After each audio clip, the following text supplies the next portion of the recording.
We actually even pulled out the hit list, right, that the Viet Cong had of the senior officers in Saigon, in the order that they were going to be hit. The VC hit list whetted their curiosity. The tunnel rats had unearthed a gold mine. They descended deeper, down 3 levels, but stopped before opening a trapdoor.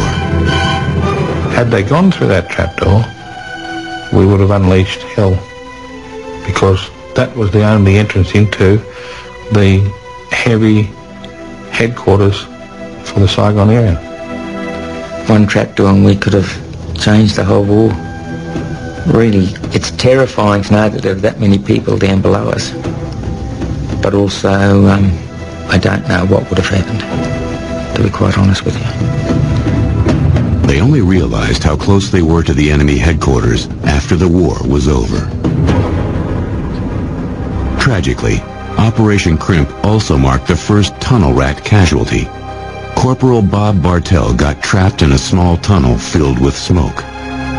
Ray Forrester went down the tunnel to try and pull his friend out of the tunnel shaft. I must have gone in a few times and I just couldn't move him, couldn't budge him. He was just stuck at the bottom of this trapdoor. I remember trying to dig out the tunnel entrance, but again that really wasn't satisfactory. Yeah, I don't know at that stage. I guess later on he was dead, but I didn't know that at the time. I thought I could try and get him out. When I finally had to give in, I went back up top and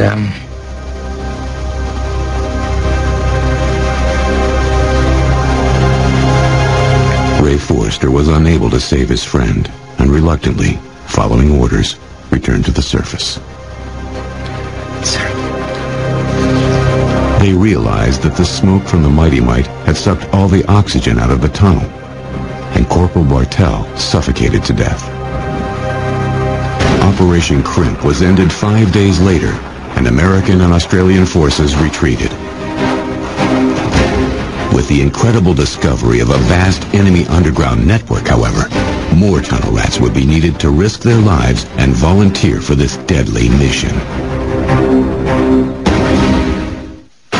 Westmoreland requested an additional 206,000 troops at the height of the Tet Offensive in 1968. This top-secret request was codenamed Operation Complete Victory. Modern marvels will continue in a moment. January 1966. The 25th Tropic Lightning Infantry Division began to arrive in Vietnam. By the end of 1967, they would number 17,000 strong. Their mission was to eliminate the Viet Cong, destroy their subterranean stronghold, and protect Saigon. The 25th set up 3 camps, each bordering the treacherous Iron Triangle, Boi Loi, and Hobo Woods. The main base at Cu Chi gave them quick access to these danger zones. Strategic planners, however, soon realized that they had made a fatal error. The 25th began taking fire inside the Cu Chi base camp. We had 3 tunnels under the 25th Division's base camp. They were built before they arrived. When we attacked, they were taken by surprise. The 25th Infantry used earth movers, called Rome plows, and explosives to destroy the tunnels under the base. It took them months, but eventually they were satisfied that they had eliminated the threat from within. Military planners were now just beginning to realize the extent of the tunnel problem. Despite the best efforts of the tunnel rats, who destroyed dozens of enemy bunkers and tunnels, the Viet Cong expanded their system. By 1967, the tunnel network reached into Saigon itself. The apex of the complex was literally in the Saigon suburbs. You know, it's sort of been like if the Germans would have had a tunnel going into London in 1940. Incredibly, even the commander of all Viet Cong forces, the leader of the resistance fighters in South Vietnam, Tran Bac Dang, would direct guerrilla operations by night and slip into Saigon and operate undetected during the day.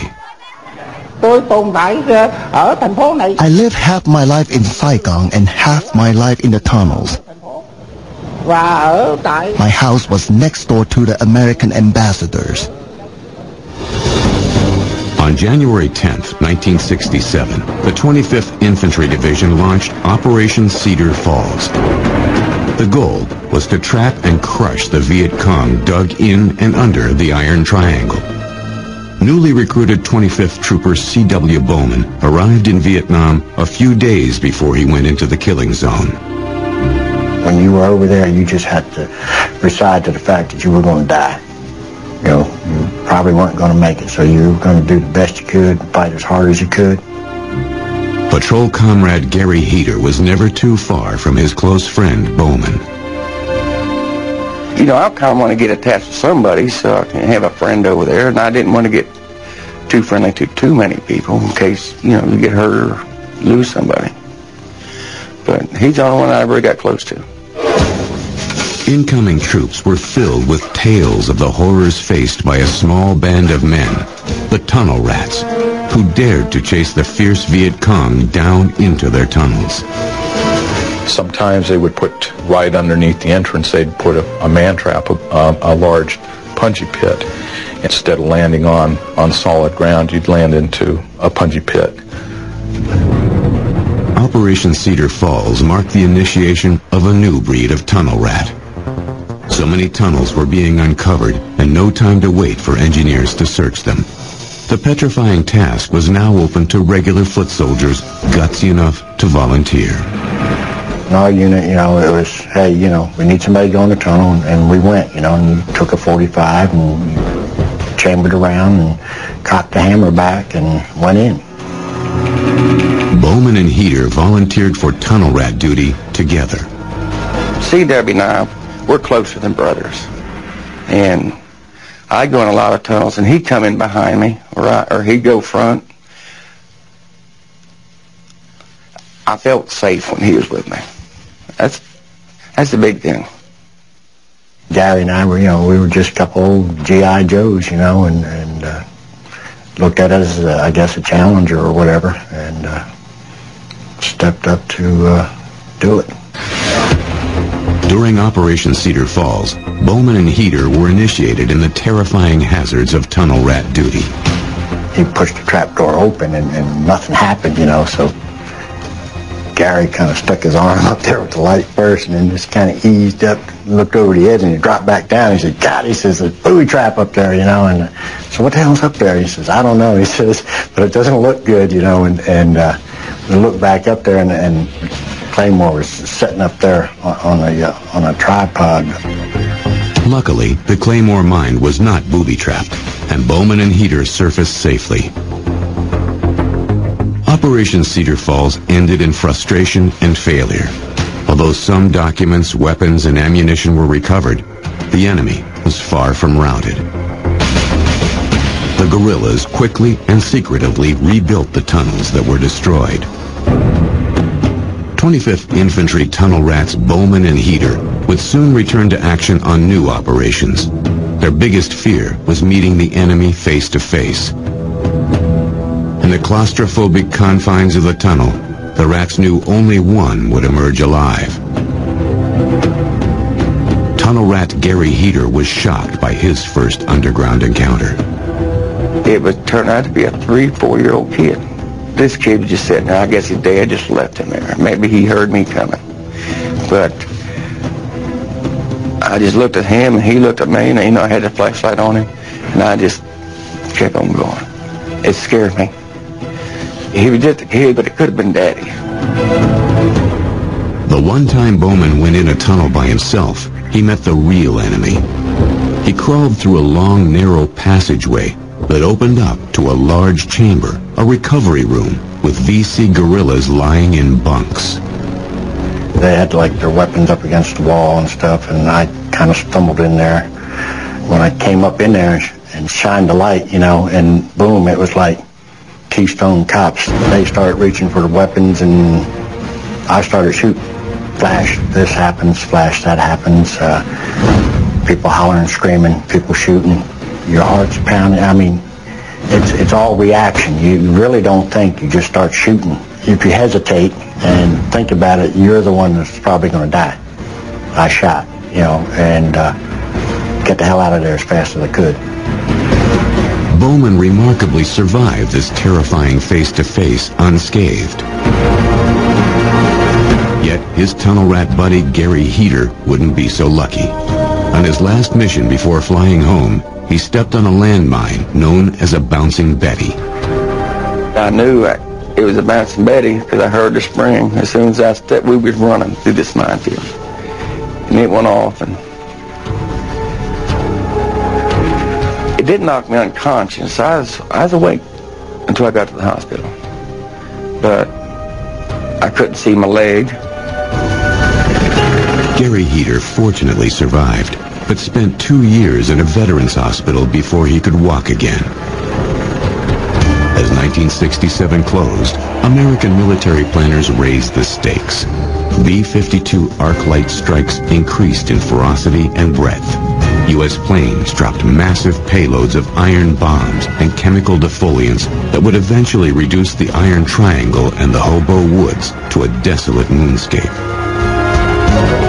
Into this maelstrom, a new crop of America's youth arrived to do battle. The bravest volunteered to be tunnel rats.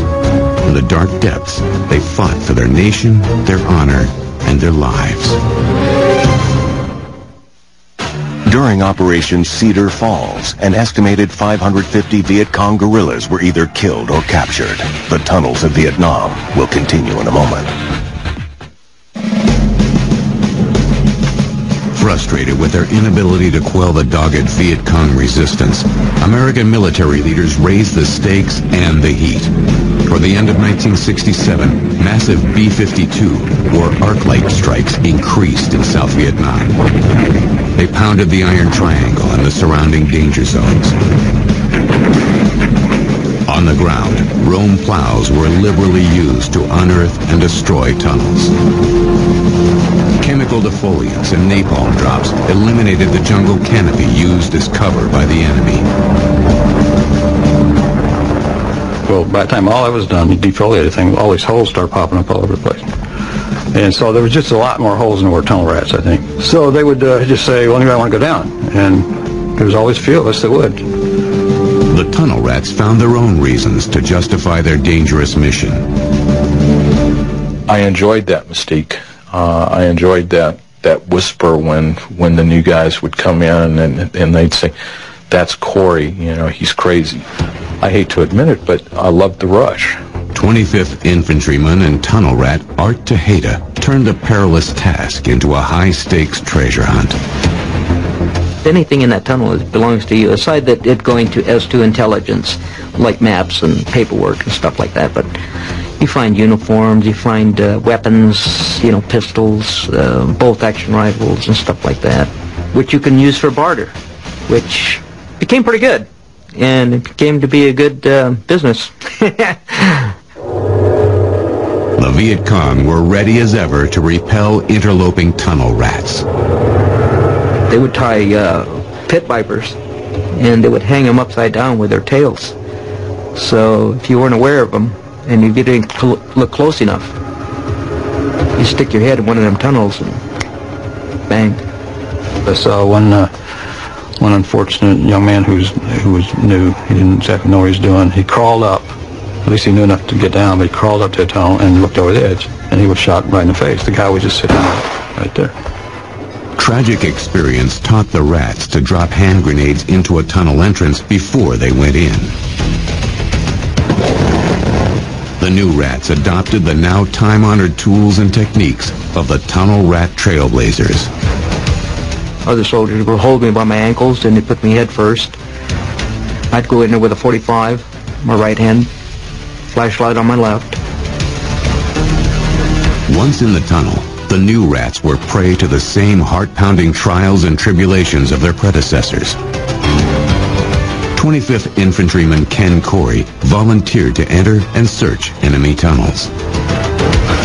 You were always listening to hear if there were, you could hear a pin being pulled out of a grenade or hear a rifle being cocked. Infantryman Gary Schooler arrived in Vietnam in October 1967. Within days,